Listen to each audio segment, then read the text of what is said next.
የሀገራዊ ምክክር ኮሚሽን ዋና ኮሚሽነር ፕሮፌሰር መስፍን አርአያ በአማራ ክልል ለሚካሄድ የምክክር አጀንዳ ማሰባሰብ ምዕራፍ ተሳታፊዎችን አካታችና አሳታፊ ለማድረግ ጥረት እንደተደረገ ተናገሩ።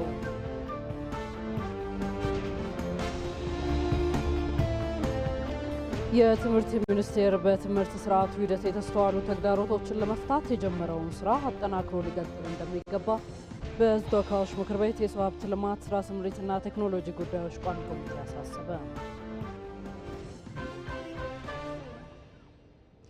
ባለፉት 7 የለውጥ ዓመታት የደቡብ ምዕራብ ኢትዮጵያ ክልል ተፈጥሯዊ ሀብቶች በክልሉ ኢኮኖሚ ግንባታ ላይ ሚና እንዲኖራቸው አስቻይ ሁኔታ መፈጠሩ ተገለጸ። ከውጭ ከያዝናቸው ጉዳዮች መካከል ዶናልድ ትራምፕ ወደ አሜሪካ በሚገቡ ሁሉም ምርቶች ላይ የ10 በመቶ ታሪፍ መጣላቸውን ተከትሎ የዓለም ሀገራት መሪዎች የንግድ ስርዓቱን ያዛባል በሚል እየተቹ ነው የሚሉት የሰዓቱ አበይት ጉዳዮቻችን ናቸው። እንዴት አምሽታችኋል? የተወዳጁ ተመልካቾቻችን የኢትዮጵያ ቴሌቪዥን እየተከታተላችሁ ትገኛላችሁ። ከምሽቱ 1 ሰዓት ሆኗል። የዕለተ ሐሙስ ኢቲቪ ዜና 57 ምዕራፍ 2 አሁን ወደ እናንተ መድረሱን ጀምሯል። ሮዛ መኮንን አብሬያችሁ ቆያለሁ። መልካም ጊዜ ይሁንላችሁ። የሀገራዊ ምክክር ኮሚሽን ዋና ኮሚሽነር ፕሮፌሰር መስፍን አርአያ በአማራ ክልል ለሚካሄደው የምክክር አጀንዳ ማሰባሰብ ምዕራፍ ተሳታፊዎችን አካታችና አሳታፊ ለማድረግ ጥረት እንደተደረገ ተናገሩ። በክልሉ የፊታችን ቅዳሜ ለሚጀምር የምክክር አጀንዳ ማሰባሰብ ምዕራፍ ለተለያዩ የማህበረሰብ ክፍሎች የገለጻና የግንዛቤ ፈጠራ መድረክ በባህር ዳር ከተማ ተካሂዷል። በዚህ በአጀንዳ መሰብሰብ ሂደት ውስጥ ሁሉም ባለድርሻ አካላት ይገኛሉ ብለን እንጠብቃለን። ሁሉም የማህበረሰብ ክፍሎች እና ሁሉም የማህበረሰብ ክፍሎች ደግሞ የአማራ ክልል እጅግ መሰረታዊ የሆኑ ለሀገራዊ አለመግባባት ምክንያት የሆኑ በሙሉ ነቅሰው አውጥተው በአጀንዳ መልክ ለሀገራዊ ምክክር ኮሚሽን ይሰጣሉ ተብሎ ይጠበቃል። ያ ማለት ግን ማንኛውም አርብቶ አደር፣ አርሶ አደር፣ የመንግስት ሰራተኛ ወይም የመንግስተኛ ያልሆነ የሃይማኖት ተቋም፣ ሴቶች፣ ወጣቶች፣ ወንዶች፣ የአካል ጉዳተኞች ወይም የዚህ ማህበረሰብ ክፍል የዚያ ሳንል በአማራ ክልል የሚገኙ ሁሉም ብሔረሰቦች እና ህዝቦች በጋራ ሆነው አጀንዳዎቻቸውን እንግዲህ በክልላቸው ላይ በሚገባ ተወያይተው ለኢትዮጵያ ሀገራዊ ምክክር ኮሚሽን ያስረክባሉ ተብሎ ይጠበቃል። ታጥቀው ጫካ የገቡ ኃይሎች አለመግባባቶችን በምክክር ኮሚሽኑ በኩል እንዲፈቱና አጀንዳዎቻቸውን እንዲያቀርቡ በተደጋጋሚ ጥሪ ሲቀርብ መቆየቱን ያወሱት ዋና ኮሚሽነሩ በአማራ ክልል ታጥቀው የሚንቀሳቀሱ ኃይሎችም አጀንዳዎቻቸውን በተወካዮቻቸው አማካኝነት እንዲያቀርቡ ጥሪያቸውን አቅርበዋል። በተለያዩ ምክንያቶች ደግሞ ቅሬታ ያላቸው እና ቅሬታ ወደ ግጭት የከተታቸው ከግጭትም አልፎ ደግሞ ወደ ጦርነት ውስጥ የገቡ የሀገራችን ልጆቻችን በዚህ ሂደት ውስጥ እንዲሳተፉ አሁንም በዚህ አጋጣሚ ጥሪ እናደርጋለን። እስካሁንም ጥሪ ስናደርግ ቀርበናል ቆይተናል። ምናልባት የነሱ ጥያቄዎችም ደግሞ በህዝቦቻቸው እና በሁሉም ህዝቦች እና በእነሱ አማካኝነት አጀንዳዎች ይቀርባሉ ተብሎ ይጠበቃል።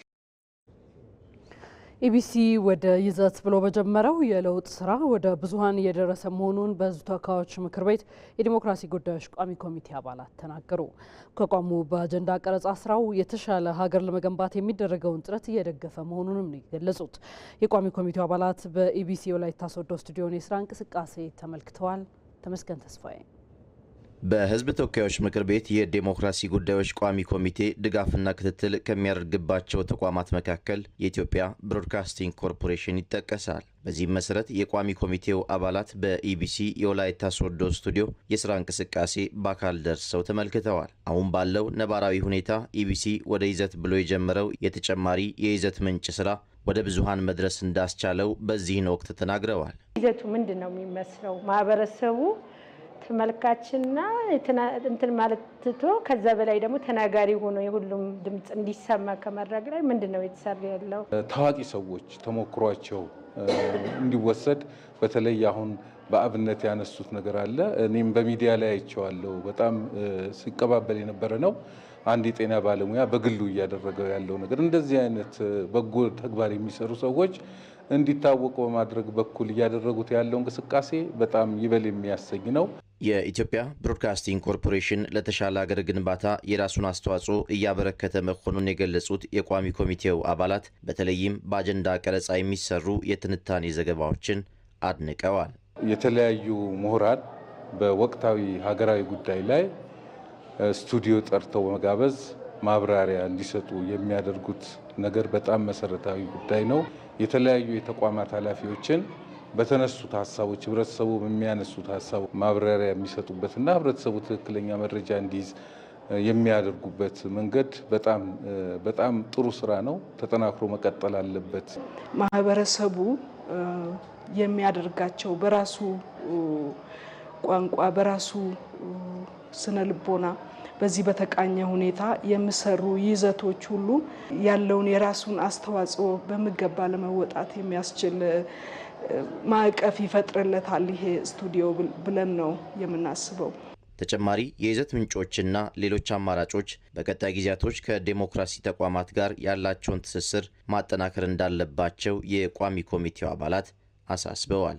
ለአብነት አሁን የህዝብ ጠባቂ ተቋም የአስተዳደራዊ በደል ግኝቶችን ያገኛል። አስፈጻሚ ስራ የሰራቸውን እነዛን ደግሞ ተግባራዊነት ላይ የተቸገሩበት ያሉት አንዳንድ ቦታዎች ላይ ያለውን ነገር ሚዲያ ደግሞ ቀረብ ብለው ምንድነው ችግሩ የሚለውን ቀረብ ብለው ጠይቆ ተደጋግፎ መስራት ያስፈልጋል ለማለት ፈልጋለሁ። የቋሚ ኮሚቴው አባላት በወላይታ ሶዶ ስቱዲዮ የስራ እንቅስቃሴ ላይ ተወያይተው ግብረ መልስ ሰጥተዋል።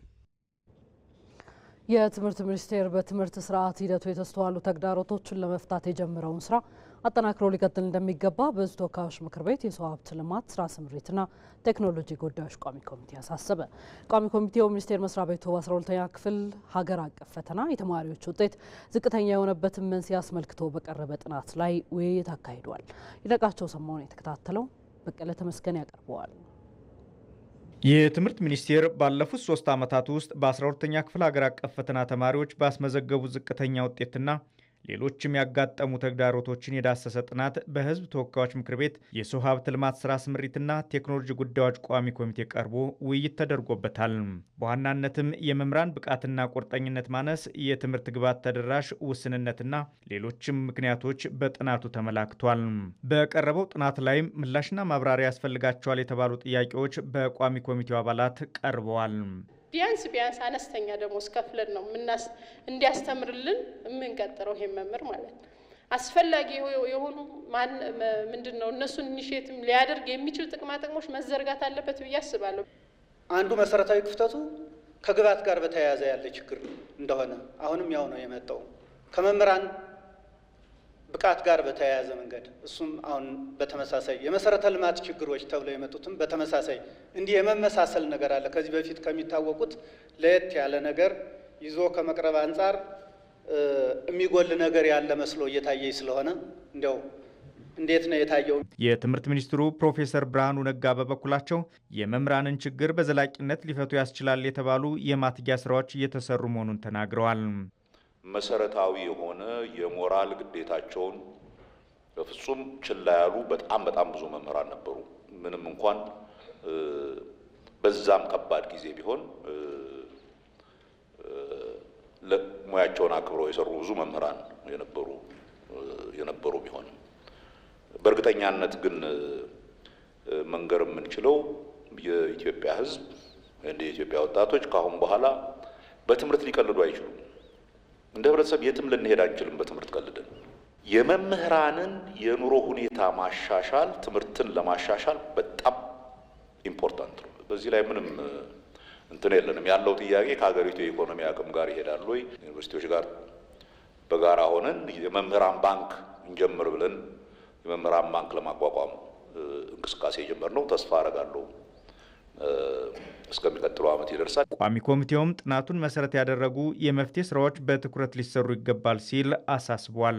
በምክክር መድረኩም የቋሚ ኮሚቴው አባላትና የሚኒስቴር መስሪያ ቤቱ የስራ ኃላፊዎች ተሳትፈዋል።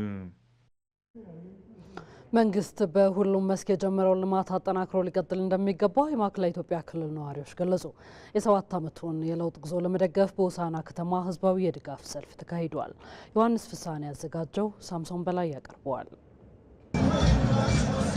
የለውጡን የ7 ዓመታት ጉዞ አስመልክቶ በሆሳዕና ከተማ ህዝባዊ የድጋፍ ሰልፍ ተካሂዷል። በድጋፍ ሰልፉ ላይ የማዕከላዊ ኢትዮጵያ ክልል ርዕሰ መስተዳድር ዶክተር እንደሻው ጣሰው ጠቅላይ ሚኒስትር አብይ አህመድ ፓርላማ ቀርበው የገቡት ቃል ለታላቅ ሀገራዊ ለውጥ እጥፋት መሆኑን ገልጸዋል። በመጋቢት 24 ቀን 2010 ዓ.ም የተበሰረው አዲስ የለውጥ ምዕራፍ ተከትሎ መደመር እሳቤ ተንሸራሸረ። ቁርሾና ጥላቻ በፍቅርና በይቅርታ እንዲሻገር የሚል ጥሪ ቀረበ። በፖለቲካው መስክ አግላይና ጠቅላይነት የነበረውን የፖለቲካ ስርዓት ስሪት ወደ አካታች አቃፊ በመግባባት ዲሞክራሲና በትብብርና በፉክክር መርህ ወደሚመራበት ምህዳር ተሸጋገረ።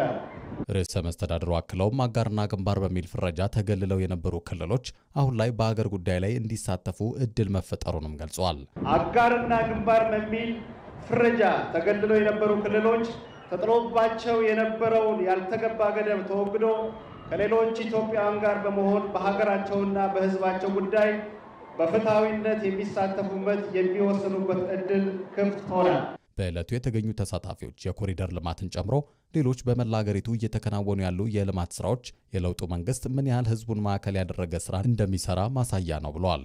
በጣም ትልቅ ለውጥ ያገኘ ነው። ያው ሲናይ በጣም ደስ የሚል ነው። እናም ደግሞ ብዙ ውጤቶች አሉ።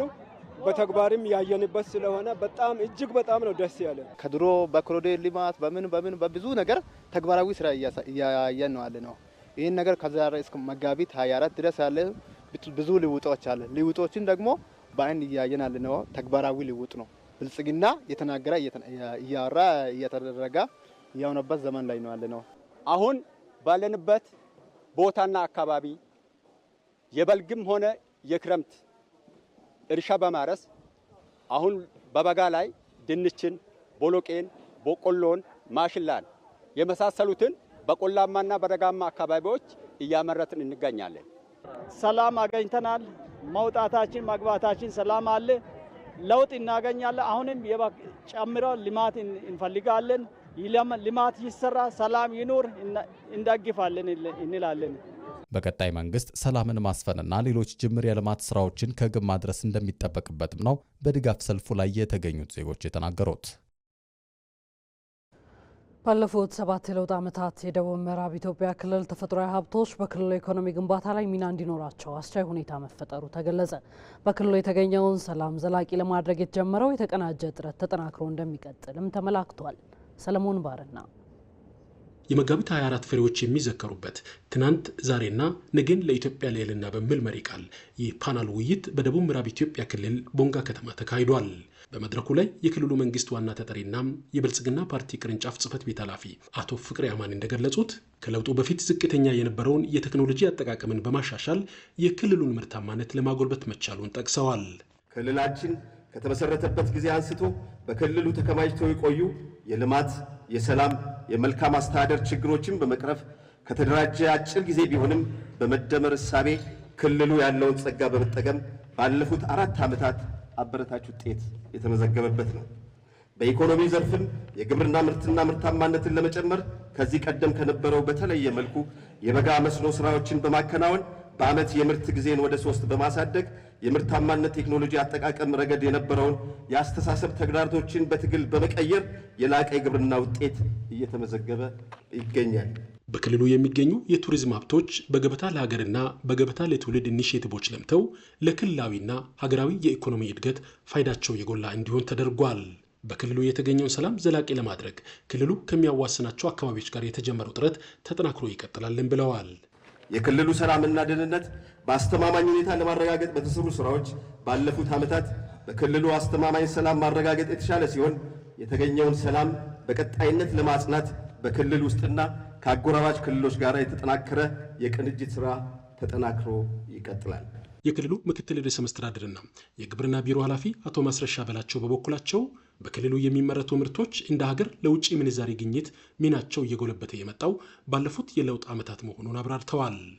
ለውጭ ምርት ወይም ለውጭ ገበያ የሚሆኑ ኤክስፖርት ምርቶችን በማምረት ደቡብ ምዕራብ ኢትዮጵያ እንደ ሀገር በአማካይ ከ54,000 ቶን በላይ ቡና በማምረት ለሀገራችን የውጭ ምንዛሪ ግኝት ከፍተኛ የሆነ አስተዋጽኦ እያበረከተ ይገኛል። በተጨማሪም በሻይ ምርት ከ6,000 ቶን በላይ የሚሆን ሻይ ምርት በማምረት በሀገር አቀፍ ደረጃ የሚሆን በዓለም ገበያ ላይ እንዲቀርብ በማስቻል ከፍተኛውን የሆነ የውጭ ምንዛሪ እንዲገኝ እያደረገ ያለበት ሁኔታ ማየት ይቻላል። በሀገሪቱ ለሚገኙ የሲሚንቶ ፋብሪካዎች የ25 በመቶ የድንጋይ ከሰል አቅርቦት ድርሻ በክልሉ መሸፈን መቻል ባለፉት 7 ዓመታት በማዕድን ዘርፍ ከተገኙ ውጤቶች የሚጠቀስ መሆኑንም ምክትል ርዕሰ መስተዳድሩ ገልጸዋል። ክልላችን በርካታ የሆኑ ማዕድን ሀብቶች ባለቤት ነው። አንዱን ብቻ ነጥለን ብንወስድ በሀገሪቱ ውስጥ ያለውን ሲሚንቶ ፋብሪካ የሚያገለግለውን የድንጋይ ከሰልን ብንመለከት እስከ 25% የሚሆን የሀገሪቱን ፍላጎት መሸፈን የሚችል ሀብት በክልላችን ውስጥ አለ። ይህን ሳንጠቀም ቆይተናል። በምዕራቡ ወይም በምዕራብ ኦሞ ዞን በርካታ የወርቅ ማዕድን ሌሎችንም ጨምሮ ከዚህ በፊት በዘፈቀደ ስርዓት ባልያዘ መልኩ ሲመረት የነበረውን በማስተካከል በአንድ ሲዝን ከ100 ኪሎ ግራም በላይ ማቅረብ የቻልንበት ሁኔታ ተፈጥሯል። ስለዚህ በኢኮኖሚ ዘርፍ ለተመዘገቡ ድሎች ክልላችን ባለፉት 7 ዓመታት በተከናወኑ የልማት ስራዎች የራሱን ሆነ ከፍተኛ አስተዋጽኦ እየተወጣ ያለ መሆኑን እንደ አንድ የመጋቢት 24 ትሩፋት አድርገን የምንወስደውና የምንዘክረው ይሆናል። በለውጡና ቀጣይ በሚከናወኑ ተግባራት ላይ ያተኮረ ሰነድ ቀርቦ በተሳታፊዎቹ ውይይት ተካሂዷል። ለኢቲቪ ዜና ከደቡብ ምዕራብ ኢትዮጵያ ክልል ለተጠናቀረው ዘገባ ሰለሞን ባርና ነኝ ካፋ ዞን ቦንጋ። ወደ ውጭ ዜናችን ተሻግረናል። ዶናልድ ትራምፕ ወደ አሜሪካ በሚገቡ ሁሉም ምርቶች ላይ የ10 በመቶ ታሪፍ መጣላቸውን ተከትሎ የዓለም ሀገራት መሪዎች የንግድ ስርዓቱን ያዛባል በሚል እየተቹ ነው። የአውሮፓ ህብረት በበኩሉ የትራምፕ ውሳኔ በዓለም ኢኮኖሚ ላይ ትልቅ ችግር ፈጥሯል ሲል ገልጿል። ዛህራ መሐመድ። የዓለም መሪዎች የትራምፕን ታሪፍ ትልቅ ጉዳት ነው ሲሉ እየተቹ ይገኛሉ። የአውሮፓ ህብረት በበኩሉ የትራምፕ ውሳኔ በዓለም ኢኮኖሚ ላይ ትልቅ ችግር ፈጥሯል ሲል ገልጿል። ዶናልድ ትራምፕ ወደ አሜሪካ በሚገቡ ሁሉም ምርቶች ላይ በአማካይ የ10 በመቶ ታሪፍ መጣላቸው የዓለም የንግድ ስርዓትን ያዛባል። የዓለም መሪዎችም ታሪፉን ተከትሎ ምላሽ እየሰጡ ነው። ኬር ስታመር በዩናይትድ ኪንግደም ላይ ያለው የ10 በመቶ ታሪፍ በግልጽ ኢኮኖሚያዊ ተጽዕኖ እንደሚኖረው ተናግረዋል። ነገር ግን በእርጋታና በውይይት ምላሽ እንደሚሰጥበት ቃል ገብተዋል። የአውሮፓ ህብረት ኮሚሽን ኃላፊ ኡርሱላ ፎን የዶናልድ ትራምፕ ወደ አሜሪካ በሚገቡ ሸቀጦች ላይ አዲስ ቀረጥ ለመጣል መወሰኑ ለዓለም ኢኮኖሚ ትልቅ ጉዳት ነው ሲሉም ተናግረዋል። የእሳቸው አስተያየት የቻይናን ጨምሮ የበርካታ ሀገራትን ሀሳብ ያስተጋባል። ቻይና እርምጃውን በመቃወም በአሜሪካ ላይ ቆራጥ የአጸፋ እርምጃዎችን እንደምትወስድ አስጠንቅቃለች። ይህ ማስጠንቀቂያ ፕሬዚደንት ትራምፕ እንደ አውሮፓውያኑ አቆጣጠር ከሚያዝያ 5 ጀምሮ ወደ አሜሪካ በሚገቡ ሁሉም ምርቶች ላይ የ10 በመቶ ታሪፍ ተግባራዊ እንደሚደረግ ይፋ ካደረጉ በኋላ ነው። በዚህም ከሚያዝያ 9 ጀምሮ ወደ 60 የሚጠጉ ሀገራት ከፍተኛ ታሪፍን ያስተናግዳሉ። ትራምፕ ታሪፉ የአሜሪካንን ማምረቻዎች ለማሳደግ እንደሚውል ገልጸው እርምጃው አሜሪካንን እንደገና ሀብታም ያደርጋታል ሲሉ ተደምጠዋል። የትራምፕ አጋር የሆነችው ጣሊያን ውሳኔው ስህተት ነው፣ ነገር ግን የአሜሪካንን የንግድ ጦርነት ለመከላከል እሰራለሁ ብላለች። ስፔን ለተከፈተው የንግድ ጦርነት ዓለም ቁርጠኛ መሆኗን መቀጠል አለባት ስትል ፕሬዚደንት ኢማኑኤል ማክሮን በበኩላቸው በአዲሱ ታክስ ከተካተቱ የንግድ ዘርፍ ተወካዮች ጋር እንደሚገናኙ ለፎክስ ኒውስ ተናግረዋል። በተለይ የአሜሪካ ሁለቱ ታላላቅ የንግድ አጋሮች ካናዳና ሜክሲኮ ተጨማሪ አስተያየት ባይሰጡም ካናዳ አሁንም በታሪፍ ተጽዕኖ ውስጥ ትቆያለች ሲሉ ጠቅላይ ሚኒስትር ማርክ ካርኒ ተናግረዋል። ከሐሙስ እኩለ ሌሊት ጀምሮ በተሽከርካሪዎች ላይ የተጣለው የ25 በመቶ ታሪፍ በሚሊዮን የሚቆጠሩ ካናዳውያንን በቀጥታ ይጎዳልም ሲሉ አክለዋል። አውስትራሊያ በበኩሏ ይህ ወዳጅነትን የሚያጠነክር አይደለም ብላለች። ትራምፕ ለበርካታ አስርተ ዓመታት የታሪፍ ጭማሪ የአሜሪካንን ኢኮኖሚ እንደሚያሳድግ በጥብቅ እንደሚያምኑ ሲናገሩ ቆይተዋል። አሁን የአሜሪካ መሪ መሆናቸው ደግሞ ይህን ሀሳባቸውን እንዲፈጽሙ እድል የሰጣቸው ይመስላል።